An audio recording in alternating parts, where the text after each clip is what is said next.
नमस्कार, जनता टीवी देख रहे हैं आप और मैं हूं आपके साथ रितेश कुमार गौतम। और बुलेटिन का आगाज करेंगे इस वक्त की बड़ी खबर के साथ। बड़ी जानकारी आप तक पहुंचा दें। लोकसभा चुनावों से जुड़ी हुई खबर। उत्तराखंड में प्रधानमंत्री मोदी की रैली को लेकर तैयारियां जारी हैं। रैली के मद्देनजर भारतीय जनता पार्टी ने अपनी तैयारियां शुरू कर दी गई हैं। कार्यक्रम की तारीखें, स्थान की भी घोषणा जल्द होती हुई नजर आएगी। पीएम के कार्यक्रम के लिए रथ देहरादून पहुंचा है।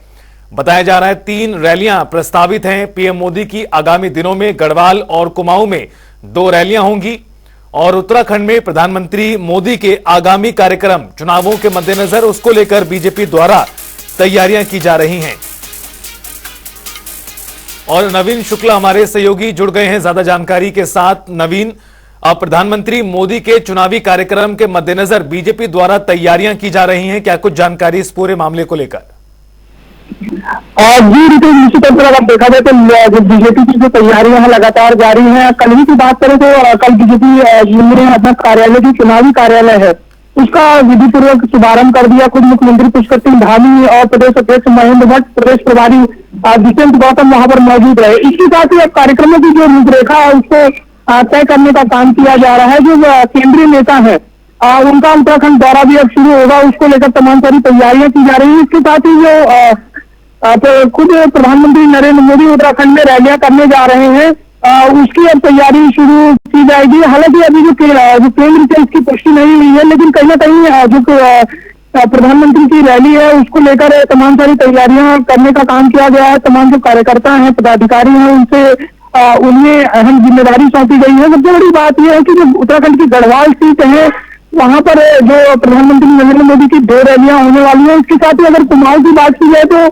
कुमाऊं में उनकी एक रैली जो है वो प्रस्तावित है। तो इसको लेकर पूरी भूमिका, जो रूपरेखा है, उसे तैयार करने का काम किया गया है। तमाम जो पदाधिकारी हैं उन्हें जिम्मेदारी सौंपी गई है। साथ ही मैदान का जो चुनाव होता है कि किस मैदान में जो ये रैली होगी इसका चुनाव भी करना है, तो तमाम सारी चीजों को करने का काम किया जा रहा है।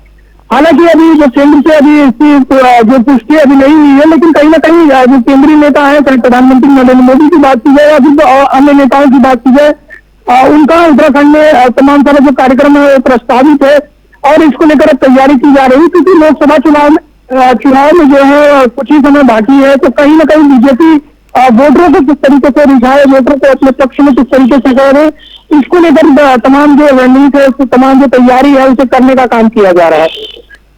बिल्कुल नवीन, 19 अप्रैल यानी पहले फेज के तहत ही उत्तराखंड में भी वोटिंग होती नजर आएगी और उसके मद्देनजर आगामी दिनों में प्रधानमंत्री के कार्यक्रम प्रस्तावित हैं। आप बने रहिए हमारे साथ। ये बड़ी खबर अपने दर्शकों को बता रहे हैं। उत्तराखंड में पीएम मोदी की 3 रैलियां प्रस्तावित हैं और उसके मद्देनजर बीजेपी द्वारा तैयारियां शुरू कर दी गई हैं।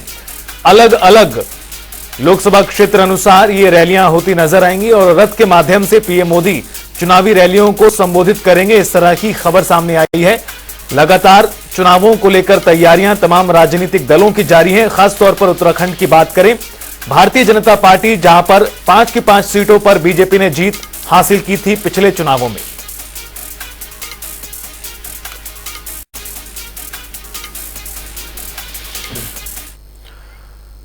तो वहीं आपको बता दें कि उत्तराखंड में लोकसभा चुनाव के मद्देनजर नामांकन की प्रक्रिया आज से शुरू हो रही है। 11 बजे से 3 बजे तक नामांकन हो सकेंगे।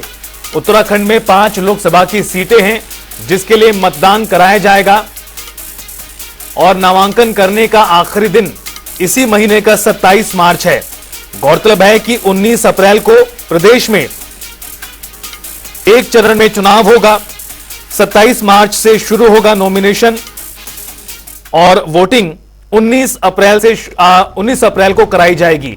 देवभूमि की 5 सीटों पर मतदान को लेकर आपको बता दें कि पहले चरण के तहत 19 अप्रैल को मतदान कराया जाएगा। टिहरी, गढ़वाल, अल्मोड़ा, नैनीताल और हरिद्वार, इन 5 ही सीटों पर पिछली बार कमल खिला था। गजट नोटिफिकेशन 20 मार्च को, नामांकन की शुरुआत 27 मार्च को, नामांकन का आखिरी दिन 30 मार्च को, नामांकन की जांच 30 मार्च को ही और वोटिंग का दिन 19 अप्रैल है और मतगणना देश भर के साथ उत्तराखंड में 4 जून को होती हुई नजर आएगी।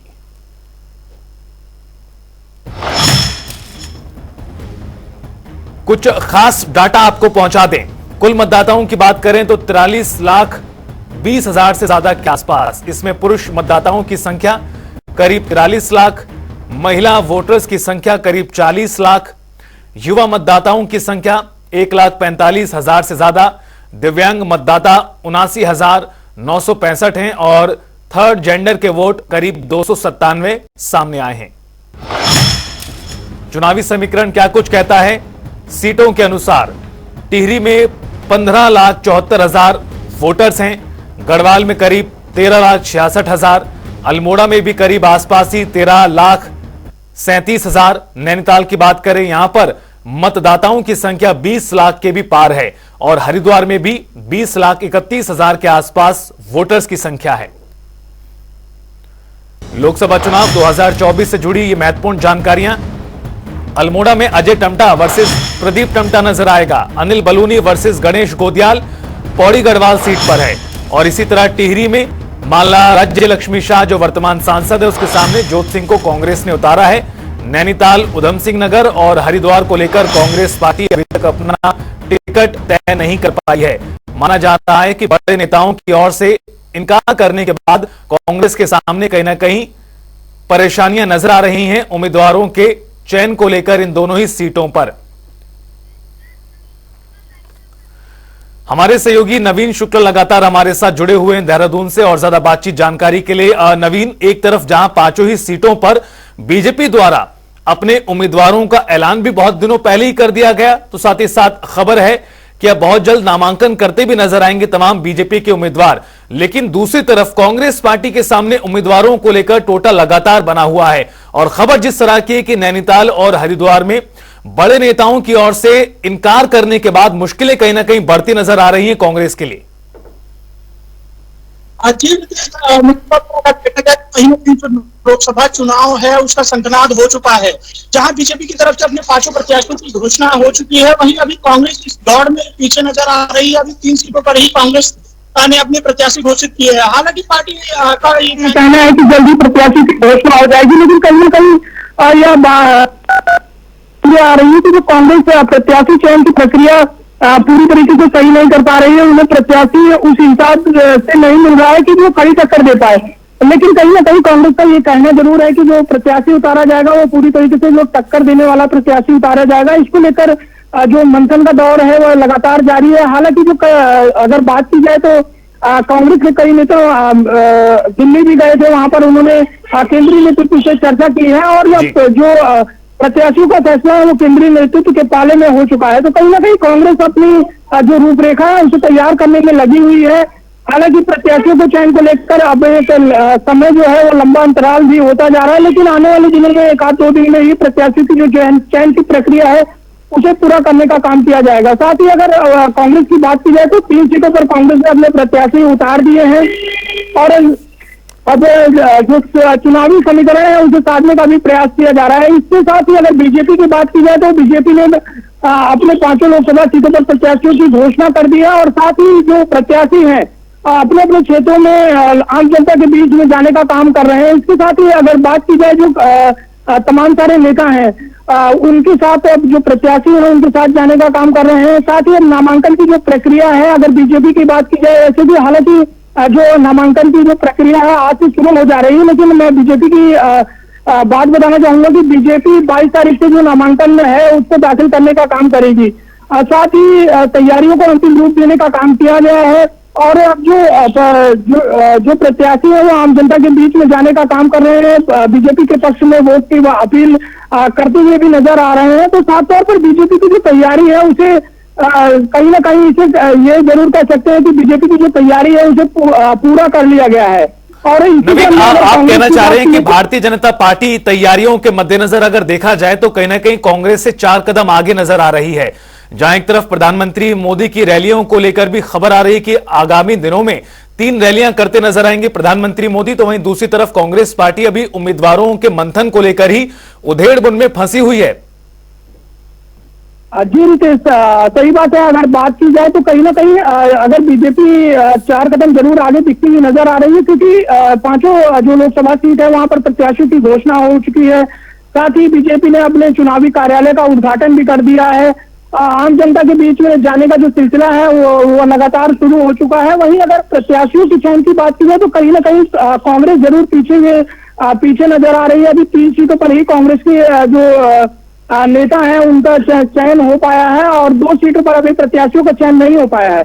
तो इसे जरूर ये नवीन, एक और सवाल आपसे, इस लिहाज से सवाल बहुत महत्वपूर्ण है। माना जा रहा है कि उत्तराखंड में कांग्रेस पार्टी में जिस तरह से टूट-फूट नजर आ रही है, कई मौजूदा विधायक, कुछ पूर्व विधायक भारतीय जनता पार्टी में शामिल हो रहे हैं। ऐसे में दूसरी तरफ इस तरह की भी लगातार खबरें हैं कि बड़े नेताओं द्वारा इनकार किया गया है लोकसभा चुनाव में जाने से। अब देखिए, इस चीज को भी मना नहीं किया जा सकता है कि जो बड़े नेता हैं उन्होंने इनकार कर दिया है, लेकिन इसकी पूरी पुष्टि भी नहीं की जा सकती है कि जो बड़े नेता हैं उन्होंने इनकार किया है। हालांकि कांग्रेस भी अपनी तैयारियों में लगी हुई है। प्रत्याशी जो, क्योंकि हरिद्वार सीट एक ऐसी सीट है जहां पर जो प्लेन के मतदाता हैं उनका वोट है और काफी महत्वपूर्ण सीट मानी जाती है। तो कहीं ना कहीं हरिद्वार सीट को लेकर जो असमंजस की स्थिति बनी हुई है उसको जल्द से जल्द कांग्रेस भी चाहती है कि जल्द से जल्द प्रत्याशी की घोषणा हो जाए। लेकिन कहीं ना कहीं चयन प्रक्रिया में या फिर पार्टी आलाकमान की तरफ से डिसीजन नहीं लिया जा रहा है कि अभी प्रत्याशी किसे घोषित किया जाएगा। तमाम चेहरे जरूर सामने आ रहे थे, तमाम चीजें सामने आ रही थी कि हरीश रावत के बेटे वहां पे मैदान में उतरेंगे, अन्य लोग भी मैदान में उतरेंगे। लेकिन अभी जो तस्वीरें हैं कांग्रेस की तरफ से साफ होती हुई नजर नहीं आ रही है। लेकिन जो मंथन का दौर है, केंद्रीय नेतृत्व तो लगातार मंथन कर रहा है, क्योंकि अब जो चुनाव की घोषणा भी हो चुकी है, मतदान की घोषणा हो चुकी है और परिणाम की घोषणा हो चुकी है। लेकिन अभी कांग्रेस जो प्रत्याशियों के चयन को लेकर लगातार मंथन में हो रही है, तो इसे जरूर ये कहा जा सकता है कि कुछ न कुछ कांग्रेस प्रत्याशियों के चयन में पीछे जरूर नजर आ रही है। नवीन, जिस तरह से देखा जाए पिछले लोकसभा के चुनावों में भारतीय जनता पार्टी ने सूपड़ा साफ कर दिया था कांग्रेस का इस प्रदेश में। खासतौर पर सभी की सभी सीटें भारतीय जनता पार्टी ने जीती थी। उसके बाद विधानसभा के चुनाव भी हाल के वर्षों में हुए, उसमें भी कांग्रेस पार्टी को काफी बुरा नतीजा देखने के लिए मिला है। और अब जिस तरह से लोकसभा के चुनाव नजदीक है, तारीख को ऐलान हो चुका है, पहले चरण में उत्तराखंड में वोटिंग होगी। कितनी तैयारी नजर आ रही है कांग्रेस पार्टी के लिए और कितनी बड़ी चुनौती है उत्तराखंड में? अगर देखने वाली बात होगी कि अभी तक अगर कांग्रेस प्रत्याशी की जो प्रत्याशी चयन प्रक्रिया में अभी रुका हुआ है तो कितनी तैयारी हो सकती है। हालांकि कांग्रेस ने जरूर दावा है कि हम जो उत्तराखंड की 5 लोकसभा सीट है उसे जीतने का काम करेंगे। लेकिन कहीं ना कहीं ये सवाल जरूर उठा है कि आखिर इतना देर प्रत्याशी के चयन में क्यों हो रहा है। क्या बड़े नेता अभी तक इस पर निर्णय नहीं ले पाए हैं कि चेहरा किसे बनाया जाए, किस चेहरे को उतारा जाए कि लोकसभा चुनाव में बीजेपी को कई टक्कर दे सके। तो कहीं ना कहीं तैयारियों को लेकर जरूर कांग्रेस पीछे नजर आ रही है। वहीं उसकी अगर दूसरी तरफ देखा जाए तो बीजेपी की पूरी तरीके से तैयारियां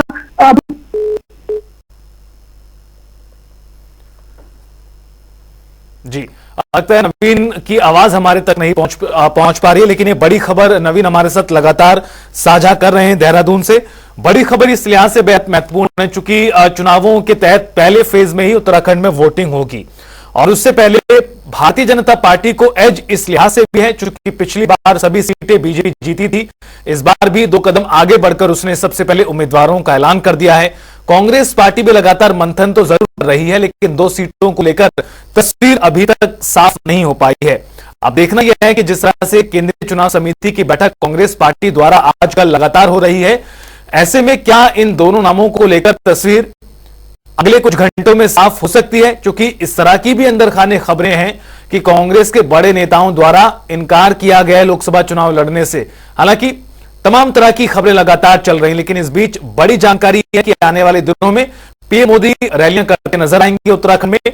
बीजेपी के उम्मीदवार लगातार मैदान में उतरे हुए हैं, चुनाव प्रचार में जुटे हुए हैं, लोगों के बीच पहुंच रहे हैं। दूसरी तरफ कांग्रेस पार्टी के जिन 3 उम्मीदवारों को उतारा गया है वो भी लगातार तैयारी करते नजर आ रहे हैं।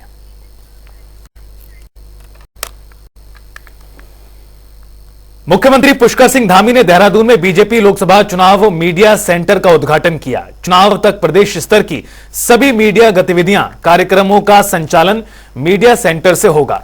तो वहीं गोरखा डेमोक्रेटिक फ्रंट ने भारतीय जनता पार्टी के सभी प्रत्याशियों को अपना समर्थन दे दिया है।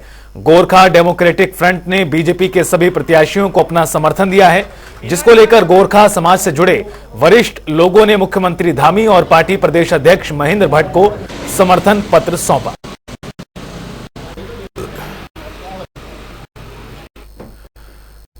हरिद्वार और नैनीताल सीट पर कांग्रेस के मंथन को लेकर भारतीय जनता पार्टी ने तंज कसा है। बीजेपी के प्रदेश अध्यक्ष महेंद्र भट्ट ने कहा कि कांग्रेस टिकट देने में जितना विलंब करेगी, उसके मुकाबले बीजेपी का पक्ष उतना ही मजबूत होगा, उतना ही माहौल बनेगा। भट्ट ने चुटकी लेते हुए कहा कि मैं ईश्वर से प्रार्थना करता हूं कि टिकट नामांकन के अगले दिन कांग्रेस प्रत्याशियों के नाम का ऐलान करे। बता दें कि उत्तराखंड की 5 सीटों पर कांग्रेस ने 3 सीटों पर प्रत्याशी उतार दिए हैं, जबकि हरिद्वार और नैनीताल इन 2 लोकसभा सीटों पर अभी तक प्रत्याशियों को लेकर तस्वीर साफ नहीं है। देखिए, कांग्रेस की टिकट की चिंता कांग्रेस के लोगों को करनी है। जितना विलंब करेंगे वो भारतीय जनता पार्टी के लिए एक अच्छा माहौल बनेगा। मैं तो ईश्वर से प्रार्थना करता हूं कि कांग्रेस के टिकट नामांकन के एक दिन बाद ही हो। लोकसभा चुनाव को लेकर बीजेपी पूरी तरह से तैयार है। पार्टी ने इसके लिए बकायदा रुद्रपुर में चुनाव कार्यालय भी खोल दिया है और अब रुद्रपुर विधानसभा क्षेत्र में होने वाली चुनाव प्रचार की सारी गतिविधियां इसी कार्यालय से संचालित होंगी। तो वहीं पार्टी के लोकसभा प्रत्याशी और केंद्रीय रक्षा राज्य मंत्री अजय भट्ट ने हवन कर इस कार्यालय का उद्घाटन किया। इस दौरान समाजवादी पार्टी महिला सभा की पूर्व राष्ट्रीय उपाध्यक्ष रेखा यादव बीजेपी में शामिल होने का उन्होंने ऐलान किया। इस अवसर पर बीजेपी प्रत्याशी ने कार्यकर्ताओं से 400 पार के संकल्प को पूरा करने के लिए चुनाव में जुट जाने का आह्वान किया। अपनी तरफ से कुछ नहीं, जनता देगी नंबर। तो मैं अपने पर कभी लेता ही नहीं। मैं तो जाही विधि राखे राम ताही विधि रहिए वाले हैं। जैसा करें उसमें खुश रहते हैं। लेकिन मैं मानता हूं कि पार्टी ने जो नंबर दिए हैं संगठन ने, और केंद्र में माननीय मोदी जी, माननीय नड्डा जी, माननीय गृह मंत्री जी, तो पहली लिस्ट में मेरा नाम आना तो समझ लीजिए कितने नंबर दिए होंगे। नहीं है, आज के चुनाव को तो जनता ने अपने हाथ में ले लिया। कार्यकर्ता तो कर ही रही हैं, पर जनता में जो उत्साह देखने को मिल रहा है, कार्यकर्ताओं का उत्साह उससे दुगना। लोकसभा चुनाव को शांतिपूर्ण ढंग से संपन्न करवाने के लिए राज्य निर्वाचन आयोग तैयारियों को अंतिम रूप देने में जुटा हुआ है। बता दें कि संयुक्त निर्वाचन अधिकारी नमामि बंसल ने कहा कि प्रत्याशियों के नामांकन को लेकर पूरी तैयारी कर ली गई है, जिसमें ऑनलाइन और ऑफलाइन दोनों ही माध्यम से नॉमिनेशन फाइल किया जा सकेगा। इसके साथ ही प्रत्याशियों को भी नामांकन को लेकर निर्वाचन की गाइडलाइन का पालन करना होगा। जैसा कि आप लोग पहले ही चुनावी कार्यक्रम से ऑलरेडी आप लोग भिड़ हैं, तो कल हमारी पब्लिक नोटिफिकेशन की तिथि है 20 मार्च और कल ही से नामांकन की प्रक्रिया शुरू हो जाएगी। तो नामांकन के लिए भी कुछ जो प्रमुख बातें हैं, जैसा कि जो पब्लिक नोटिस है सभी आरओ मुख्यालय पर, यानी कि जो हमारी 5 संसदीय निर्वाचन क्षेत्र हैं उनमें मुख्यालय पर नामांकन हेतु पहले ही पब्लिक नोटिस 10 बजे से पूर्व चस्पा कर दिया जाएगा। लोकसभा चुनावों की तारीखों का ऐलान होने के साथ सत्ता संग्राम की रणभेरी बच चुकी है और ऐसे में उत्तराखंड में बीजेपी हैट्रिक लगाने के लिए सियासी मैदान में पूरी तरह एक्टिव है। बीजेपी लोकसभा चुनाव में अपने संगठन के हर मोर्चे को मजबूत कर रही है। तो वहीं उत्तराखंड वक्फ बोर्ड शादाब शम्स अध्यक्ष का कहना है कि बीजेपी प्रदेश अध्यक्ष महेंद्र भट्ट की अध्यक्षता में बीजेपी अल्पसंख्यक मोर्चा की बैठक हुई, जिसमें मुस्लिम समाज के वरिष्ठ लीडर और जो कांग्रेस की विचारधारा से आहत हैं और बीजेपी से जुड़ना चाहते हैं, उनको जोड़ने की जिम्मेदारी दी गई है। मुख्यमंत्री पुष्कर सिंह धामी के नेतृत्व में मुस्लिम समाज के कई बड़े चेहरे बीजेपी में जुड़ेंगे और बीजेपी को ऐतिहासिक जीत दिलाने के लिए मुस्लिम समाज की भूमिका अहम रहेगी। आज हमारी प्रातःकाल अल्पसंख्यक मोर्चे के जो हमारे दायित्वधारी है और ऐसे वरिष्ठ नेता है उनका मेरा बैठना हुआ है। और क्योंकि भविष्य के अंदर अनेकों ऐसे बूथ है जिन बूथों पर अल्पसंख्यक मतदाता बड़ी संख्या में है, हमने कैटेगरी के हिसाब से उन नेताओं को लगभग 200 बूथ, एक व्यक्ति को एक बूथ, उस बूथ की जीत की दृष्टि से और पार्टी का संदेश, मोदी जी का संदेश, धामी जी कार्यों की जानकारी, लाभार्थी संपर्क, सारे विषय की जानकारी मैंने उनके आगे रखी। माननीय प्रदेश अध्यक्ष जी द्वारा प्रदेश कार्यालय में एक अल्पसंख्यक खासकर मुस्लिम समाज के लोगों के साथ जो दायित्वधारी हैं, जो वरिष्ठ नेता हैं, उनके साथ एक बैठक की गई जिसमें मुस्लिम समाज के जो वरिष्ठ लीडरशिप है, जो कांग्रेस से आहत है, जो राष्ट्रवादी विचारधारा से ओतप्रोत है, ऐसे लोग जो भारतीय जनता पार्टी से इस विचारधारा से जुड़ना चाहते हैं, उनको जोड़ने का जिम्मेदारी दी है। तो यहां आपको बता दें, उत्तराखंड बोर्ड परीक्षा का रिजल्ट डेट घोषित हो चुका है। 10वीं और 12वीं का रिजल्ट 30 अप्रैल को घोषित किया जाएगा। 27 मार्च से उत्तर पुस्तिकाओं का मूल्यांकन कार्य शुरू होगा, यानी इसी महीने के अंत की तरफ 10 अप्रैल तक मूल्यांकन का कार्य किया जाएगा और उसके बाद परीक्षा परिणाम सामने आएगा। 2 लाख से ज्यादा छात्रों का परीक्षा परिणाम आना है और इसके मद्देनजर बोर्ड द्वारा तैयारियां लगातार जारी हैं। उत्तराखंड बोर्ड परीक्षा के रिजल्ट से जुड़ी हुई बड़ी जानकारी आपको दे दें। उत्तर पुस्तिकाओं के मूल्यांकन के बाद 30 अप्रैल को रिजल्ट सामने आएगा। काशीपुर स्थित गोराया पेपर मिल में गुरुमत संत समागम कार्यक्रम आयोजित किया गया, जिसमें मुख्यमंत्री पुष्कर सिंह धामी ने शिरकत की और इस अवसर पर आयोजित लंगर में प्रसाद वितरण भी किया। इस दौरान मुख्यमंत्री पुष्कर सिंह धामी ने 325वें खालसा सजना दिवस को समर्पित गुरुमत संत समागम की शुभकामनाएं देते हुए कहा, गुरु नानक देव जी, गुरु गोविंद सिंह जी सहित सभी गुरुओं के आशीर्वाद से प्रदेश की 1.25 करोड़ जनता की सेवा करने का अवसर प्राप्त हुआ। गुरुओं ने राष्ट्र को सर्वोपरि मानकर भारत को एक सूत्र में पिरोने का कार्य किया।